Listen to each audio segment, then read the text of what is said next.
Police are warning people of romance scams. These are scams that involve a romantic relationship in return for sending money to the suspect.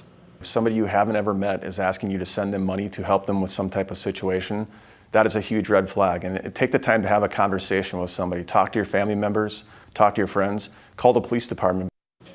Other red flags include excuses for why they can't meet in person and asking for money via Bitcoin or gift cards. A Sioux Falls man is in the Minnehaha County Jail accused of pointing a gun at another driver on 41st Street. Police say a driver changed lanes on Saturday afternoon and a man on a motorcycle responded by pushing the driver's mirror, pulling in front of the car and going slowly. When the driver changed lanes again, police say the man on the motorcycle pulled out a gun. The people in the car took a picture of the motorcycle and got its license plate number before calling police. Officers later arrested 19-year-old Akayan Thomas. He faces 2 counts of aggravated assault with a deadly weapon. In court Monday afternoon, a judge set his bond at $5,000, cash only. Today, state lawmakers will gather in Pierre for a special session to decide the fate of a new men's prison in South Dakota. The details of that vote include whether to approve and fund a new 1,500-bed men's prison in Sioux Falls at a cost of no more than $650 million. So how did we get here? In 2022, lawmakers created a prison fund to pay for the construction. In 2023, the legislature appropriated money to purchase land for the new men's prison. The state used that money to transfer ownership of a large plot in Lincoln County for the project. In 2024, legislators transferred money into the prison fund and advanced legislation that approved the Lincoln County site.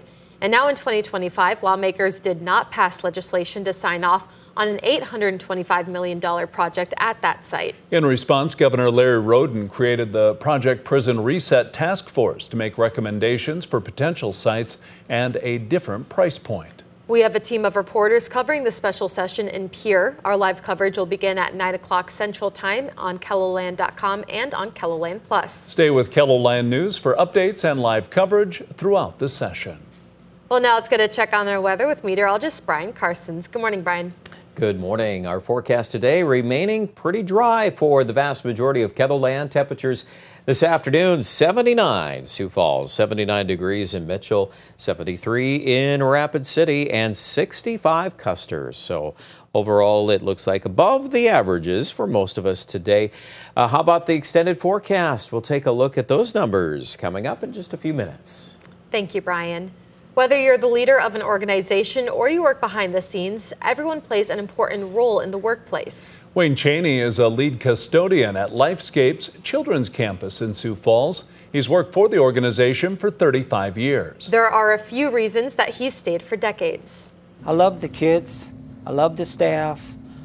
You know, they got good managers, good bosses. It's like my family. Cheney was drawn to the job 35 years ago because he was once a student. He received speech services as a kid. In just under 50 days, Sioux Falls will host the Olympic trials for curling. Tyler George won a gold medal in curling at the 2018 Olympics. He says that one thing that makes the curling special is the community. My favorite thing about the sport has always been the friends I've made, the places I got to go, the people I got to meet. And it's the chance to wear your country's name on your back, obviously, too. But you just feel like you're a sense of, or a part of the curling community right from the start when you walk in. Dean Gemmel said that the trials will have a great economic impact on Sioux Falls, with the host hotel already being fully booked for the event.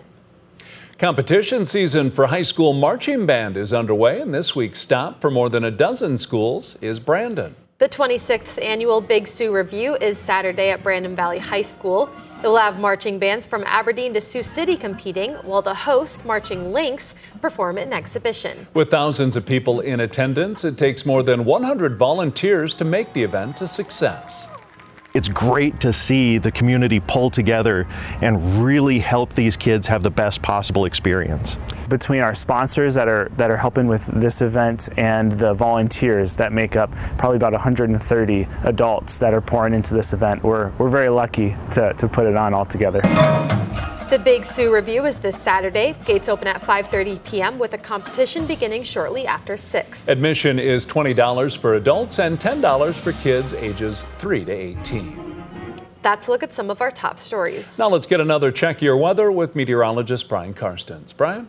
Okay, forecast today looking at mid to upper 70s late this afternoon. Sioux Falls, partly cloudy skies, and we're going to stay above normal the next several days headed into the weekend. Let's dive into details. The clouds are thicker here along the Nebraska border.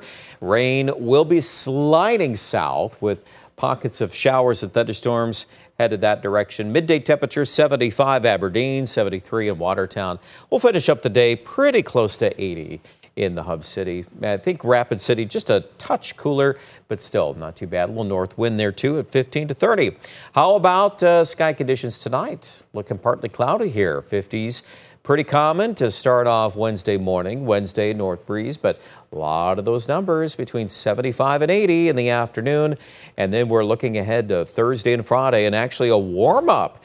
We're going to see a lot more 80-degree weather on Thursday. Could be interesting to see how warm Sioux Falls gets. The hourly number, not as warm as our forecast, but I would say at least to 85 or give or take a couple degrees around that mark. Looking pretty likely, and that's with dry skies. High today, 79 in Mitchell, 79 degrees Chamberlain.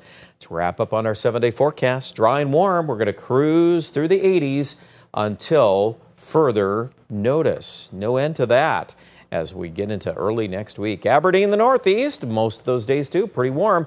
75 on Saturday, 80 by Sunday. So maybe just a slight reduction on temperatures on Saturday for our region, but when you look at the big picture, not a big change here. Mid-80s for Sunday and Monday. Rapid City, too, we're expecting lots of 80-degree weather, close to 90 by Sunday. Check out more details online at kettleland.com.